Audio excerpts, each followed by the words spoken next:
आज हम लोग नए टॉपिक के साथ फिर से शुरू करते हैं अपने चैप्टर को, reproduction in organism, asexual reproduction in organisms. तो एसेक्सुअल रिप्रोडक्शन की अगर हम बात करें तो सबसे पहला है फ्यूजन। फ्यूजन एक वैसा एसेक्सुअल रिप्रोडक्शन है जिसमें ऑर्गेनिज्म के बॉडी स्प्लिट आउट होते हैं और जितने भी सेगमेंट्स होते हैं बॉडी के वो सारे के सारे न्यू ऑर्गेनिज्म में कन्वर्ट हो जाते हैं। तो फ्यूजन दो तरह के होते हैं, एक बाइनरी फ्यूजन है, दूसरा है मल्टीपल फ्यूजन। सबसे पहले बाइनरी फ्यूजन की हम बात करें तो बाइनरी फ्यूजन अमीबा में होता है। अमीबा एक यूनिसेलुलर ऑर्गेनिज्म है जिसकी आकृति अनियमित होती है, इरेगुलर शेप होते हैं। इसमें पहले न्यूक्लियस का डिवीजन होता है और न्यूक्लियस जब दो बराबर भागों में बट जाते हैं, दो बराबर हिस्सों में, तो इसके साइटोप्लाज्म भी दो बराबर हिस्सों में बट करके दो नए डॉटर अमीबा का फॉर्मेशन कर लेता है। ये दोनों डॉटर अमीबा फिर से अपने साइज को बढ़ा करके नॉर्मल साइज में आते हैं और फिर से ये टूट करके फिर अगले पीढ़ी के लिए नए अमीबा का फॉर्मेशन करता है। यहाँ पर अब यहाँ पर हम देख रहे हैं कि यहाँ रिप्रोडक्शन तो हो रहा है लेकिन डेथ कहीं नहीं हो रहा। इसलिए बाइनरी फ्यूजन के द्वारा या फ्यूजन प्रोसेस के द्वारा जो भी ऑर्गेनिज्म रिप्रोड्यूस करते हैं वो इमॉर्टल होते हैं, यानी अमरणशील होते हैं, इनमें डेथ नहीं होता है। नेक्स्ट है मल्टीपल फ्यूजन की बात करें तो मल्टीपल फ्यूजन जो है प्लाज्मोडियम में होता है। प्लाज्मोडियम मलेरियल पैरासाइट है। इसमें क्या होता है कि जब अनफेवरेबल कंडीशन में प्लाज्मोडियम आते हैं तो ये अपने चारों तरफ एक प्रोटेक्टिव लेयर से कवर हो जाते हैं जिसको सिस्ट कहते हैं। सिस्ट के अंदर इसके न्यूक्लियस कई बार डिवाइड हो जाते हैं और प्रत्येक न्यूक्लियस का सेगमेंट जो है वह पार्टिकुलर मेम्ब्रेन के द्वारा कवर्ड हो जाते हैं, यहाँ पर सराउंडेड हो जाते हैं। जब कभी फेवरेबल कंडीशन आता है तो इसके सिस्ट जो है, आउटर कवरिंग जो है वह डिसॉल्व कर जाते हैं और सारे डॉटर प्लाज्मोडियम जो है वो फ्री होकर के यंग प्लाज्मोडियम का फॉर्मेशन कर लेता है। तो इस तरह से फ्यूजन यहाँ पे ख़त्म हुआ। अब बडिंग की बात करते हैं तो बडिंग एसेक्सुअल रिप्रोडक्शन का वैसा टाइप है जिसमें किसी भी ऑर्गेनिज्म के बॉडी में इनसाइड या आउटसाइड आउट ग्रोथ निकलते हैं जिसको बड कहते हैं और वही बड धीरे धीरे कन्वर्ट होकर के न्यू ऑर्गेनिज्म में बदल जाते हैं। तो बडिंग दो तरह के होते हैं। सबसे पहला है एक्सोजीनस बडिंग। एक्सोजीनस बडिंग यानी वैसा बडिंग का प्रोसेस जिसमें बड जो है पेरेंट ऑर्गेनिज्म के बॉडी के आउटर साइड पर निकलते हैं, तो एक्सोजीनस बडिंग कहलाते हैं। एक्सोजीनस बडिंग जो है ईस्ट और हाइड्रा में पाए जाते हैं। यहाँ पर देखिए ईस्ट में बॉडी के आउटर साइड पर एक बर्ड्स निकला और धीरे धीरे ये बर्ड्स डेवलप होकर के पेरेंट बॉडी से अलग होकर यंग ईस्ट का फॉर्मेशन कर लेते हैं। फिर अगर हम बात करें हाइड्रा की तो हाइड्रा के बॉडी में रीजनरेटिव सेल्स पाए जाते हैं और पार्टिकुलर साइट के रीजनरेटिव सेल्स में रिपीटेड सेल डिवीजन होता है। लगातार बार बार कई बार सेल डिवीजन होते हैं और उस सेल डिवीजन के कारण बड का फॉर्मेशन हो जाता है बॉडी के आउटर पार्ट में। अब ये बड धीरे धीरे डेवलप होते हैं और अपने पेरेंट बॉडी से डिटैच्ड होकर यंग हाइड्रा का फॉर्मेशन कर लेता है। तो इस तरह से बडिंग फॉर्मेशन के द्वारा यहाँ पर एक्सोजीनस बडिंग के द्वारा ईस्ट और हाइड्रा में एसेक्सुअल रिप्रोडक्शन हो रहे हैं।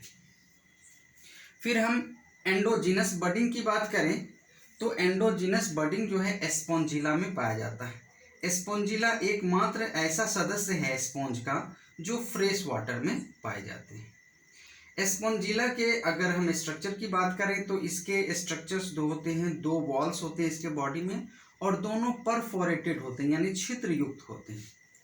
इसके बॉडी के इंटरनल जो लेयर हैं उस लेयर के अंदर में बर्ड्स का फॉर्मेशन होता है और इस बर्ड को जेम्यूल के नाम से हम लोग जानते हैं।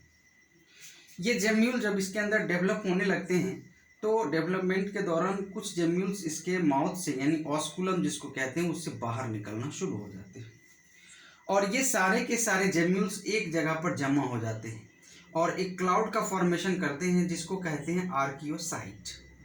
ये आर्कियोसाइट सेल्स जो होते हैं, ग्रुप ऑफ सेल्स जो होते हैं, वो एक चिपचिपे लेयर द्वारा घिर जाते हैं और इस चिपचिपे लेयर को जिलेटिन शीथ के नाम से जानते हैं हम लोग। जिलेटिन शिथ में कांटेनुमा संरचना होती है इसको सुरक्षा देने के लिए, जिसे स्पिक्यूल्स कहते हैं, और इसके ऊपर में एक माउथ होता है जिसको माइक्रोपाइल कहते हैं।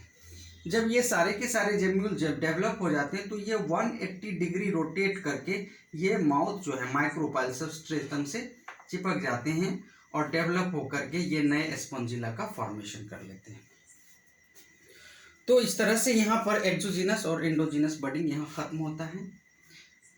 तीसरा एसेक्सुअल रिप्रोडक्शन जो है वह स्पोर फॉर्मेशन है। तो स्पोर फॉर्मेशन दो तरीके से, जूस्पोर और कोनिडिया होते हैं, ये दो तरीके के होते हैं। अगर जूस्पोर की बात करें तो जूस्पोर क्लेमाइडोमोनास में पाए जाते हैं। क्लेमाइडोमोनास जो है, क्लेमाइडोमोनास के जूस्पोर जो होते हैं वह मोटाइल स्ट्रक्चर होता है, अर्थात ये मूव करते हैं एक जगह से दूसरे जगह। यहाँ फ्लैजिला होता है जूस्पोर के अंदर, ये फ्लैजिला वाटर सरफेस पर फ्लोट करने में सहायता देते हैं, जिसके कारण ये एक जगह से दूसरे जगह इजीली जा सकते हैं और अपना ग्रोथ सूटेबल जगह पर कर सकते हैं। फिर नेक्स्ट देखते हैं कोनिडिया। कोनिडिया पेनिसिलियम में पाए जाते हैं। कोनिडिया फॉर्मेशन जो होता है पेनिसिलियम में होता है। कोनिडिया एक नॉन मोटाइल स्ट्रक्चर होते हैं क्योंकि इसमें लोकोमोशन के लिए कोई विशिष्ट ऑर्गन्स नहीं होते हैं, और ये कोनिडिया जो होते हैं ऑलवेज चेन में प्रेजेंट होते हैं, जो हवा के द्वारा टूटते हैं और हवा में ही उड़कर एक जगह से दूसरे जगह जाते हैं। जहाँ कहीं सूटेबल कंडीशन मिलता है इसे, वहाँ ये ग्रो करके नए पेनिसिलियम का फॉर्मेशन कर लेते हैं। अगला है हमारा फ्रेगमेंटेशन, यानी फ्रेगमेंटेशन एक ऐसा एसेक्सुअल रिप्रोडक्शन है जिसमें ऑर्गेनिज्म के बॉडी कई टुकड़ों में टूट जाते हैं और प्रत्येक टुकड़ा फिर से नए ऑर्गेनिज्म का फॉर्मेशन कर लेता है, ये फ्रेगमेंटेशन है। फ्रेगमेंटेशन प्रोसेस जो है स्पायरोगैरा में होता है।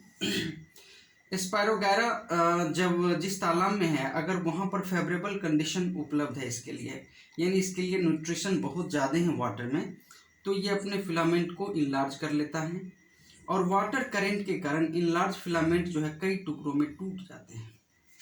प्रत्येक टुकड़ा जो है वो डेवलप कर जाते हैं नए स्पायरोगैरा के रूप में। फिर लास्ट की अगर हम बात करें तो प्लाज्मोटॉमी। ये प्लाज्मोटॉमी एसेक्सुअल रिप्रोडक्शन जो है वो मल्टी न्यूक्लिएट प्रोटोजोन्स में पाए जाते हैं।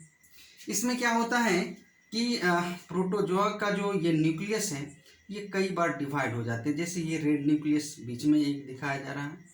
अब इसमें बार बार डिवीजन हो गया तो ये 14 डॉट्स आपको दिखाई दे रहे हैं और ये सारे के सारे न्यूक्लियस ही हैं प्रोटोजोआ के अंदर।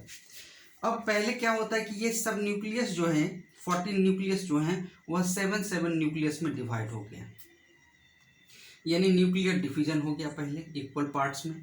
अब फिर से सारे न्यूक्लियस डिवाइड होकर के जो पेरेंट्स में न्यूक्लियस की संख्या थी वो न्यूक्लियस अचीव कर लेता है और नए प्रोटोजोन्स का फॉर्मेशन कर लेता है, तो इसको कहते हैं प्लाज्मोटॉमी। नेक्स्ट वीडियो में हम लोग जानेंगे एसेक्सुअल रिप्रोडक्शन इन प्लांट्स। तब तक के लिए आप लोग एनसीईआरटी बुक पढ़ते रहिए और नोट्स बनाते रहिए।